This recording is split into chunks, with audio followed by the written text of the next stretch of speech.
Boa tarde, senhor presidente. Boa tarde, demais deputados.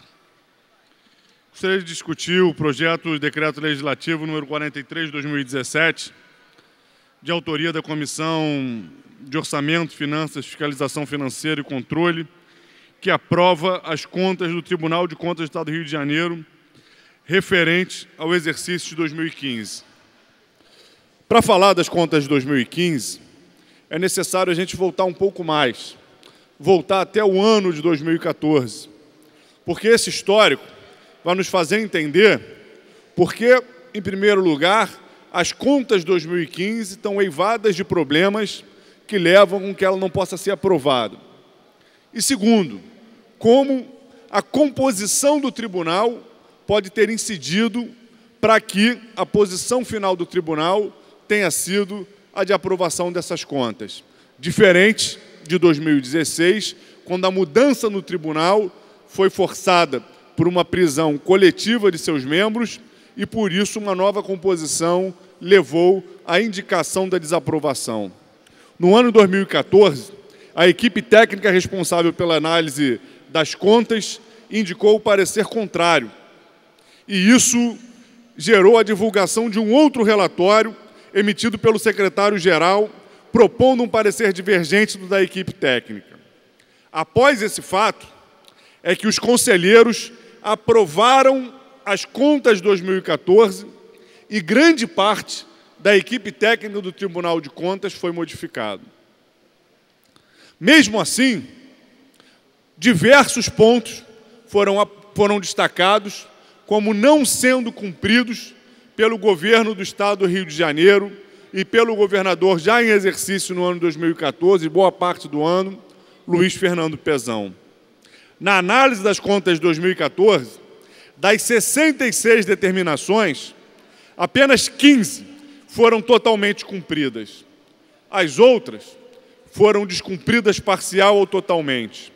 E nas contas de 2015, foram 47 determinações, sendo que apenas 9 foram cumpridas. O tribunal destaca em 2015, dentre os pontos não cumpridos, questões essenciais para entender a dinâmica das finanças do Rio de Janeiro e a falência dos seus serviços públicos.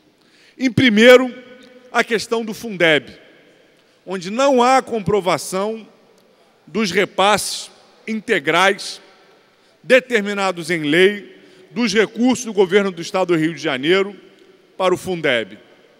Em segundo, falta de transparência na gestão da dívida ativa, não sendo possível identificar com exatidão a evolução dos parâmetros da dívida no Estado do Rio de Janeiro. Em terceiro, a má aplicação dos recursos em saúde, não passando pelo Fundo Estadual de Saúde, como determina a Lei Complementar 141 de 2012, e, portanto, impedindo a fiscalização e o controle social adequado dos recursos investidos na saúde, como previsto na nossa legislação. Ou seja, no momento de crise, de falência dos serviços públicos, de enfraquecimento das finanças estaduais, o governo responde com menos transparência e com dribles e burlas na aplicação da lei em áreas essenciais como saúde e educação. E mais que isso, o relatório destaca também que o governo não apresentou com fidedignidade a atual situação fiscal do Estado, menosprezando os impactos dos benefícios fiscais concedidos.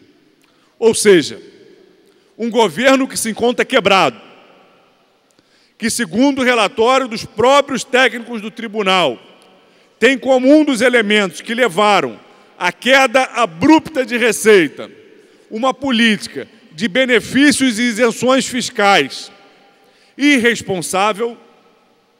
Segundo as investigações que estão em curso no nosso país, benefícios e isenções, boa parte deles relacionados a inúmeros esquemas de corrupção, nesse cenário, o governo simplesmente subestima e não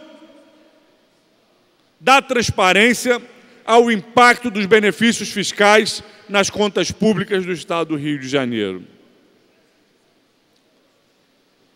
Na educação, outro ponto a ser destacado foi o enquadramento equivocado de despesas na rubrica Manutenção e Desenvolvimento Educacional, que não deveriam, pela lei em vigor, ser enquadrados também nesse tipo de despesa.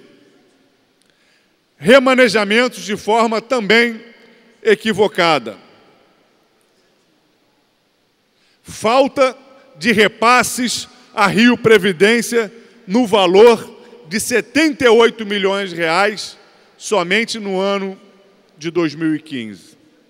Ou seja, todos os elementos que compõem o drama da crise no Estado do Rio de Janeiro estão contidos nos equívocos praticados pelo governo Luiz Fernando Pezão ao longo de 2015. Diz respeito à aplicação dos recursos na saúde, diz respeito à aplicação dos recursos da educação, falta de transparência administrativa na condução da dívida ativa, falta de repasse ao Rio Previdência, remanejamentos orçamentários equivocados. O que o governador Pezão fez ao longo de 2015 foi apertar ainda mais a corda ao redor do pescoço das finanças públicas do Estado do Rio de Janeiro, que fizeram com que aquele final de ano e esse ano de 2016 fossem marcados por fechamento de escolas, crise na saúde e, principalmente, atraso permanente no salário dos servidores públicos do Estado do Rio de Janeiro. E aí, senhor presidente, para concluir, é importante destacar que, mesmo com todos esses pontos aparecendo nos relatórios, os conselheiros, então, em 2015, resolveram encaminhar o voto favorável. E quem eram aqueles conselheiros? São aqueles senhores que hoje estão afastados do Tribunal de Contas, 6 de 7 conselheiros, porque estavam envolvidos em esquemas de corrupção. Não há dilema nesse debate. Ou a gente segue as evidências apontadas com os inúmeros problemas de gestão, ou a gente segue a indicação daqueles conselheiros que já em 2014 haviam mudado a indicação de voto dos técnicos do Tribunal de Contas e leva à aprovação das contas no ano de 2015 desse governo que levou o Estado do Rio de Janeiro à falência, a um quadro deplorável nas suas finanças públicas, como nunca antes na história desse Estado. Para concluir, por favor, deputado. Ou seja, ou definimos a necessidade de se respeitar a legislação, a Constituição, no que diz respeito à aplicação dos recursos públicos, ou seguimos a orientação daqueles conselheiros que, passando por cima de todas as orientações técnicas, preferiram absolver o governo do Estado do Rio de Janeiro e hoje tem nos seus currículos profissionais uma passagem pela cadeia acusados de negociar propinas. Por isso, a bancada do PSOL vai votar contrário à aprovação das contas do governador Luiz Fernando Pezão referente ao exercício de 2015.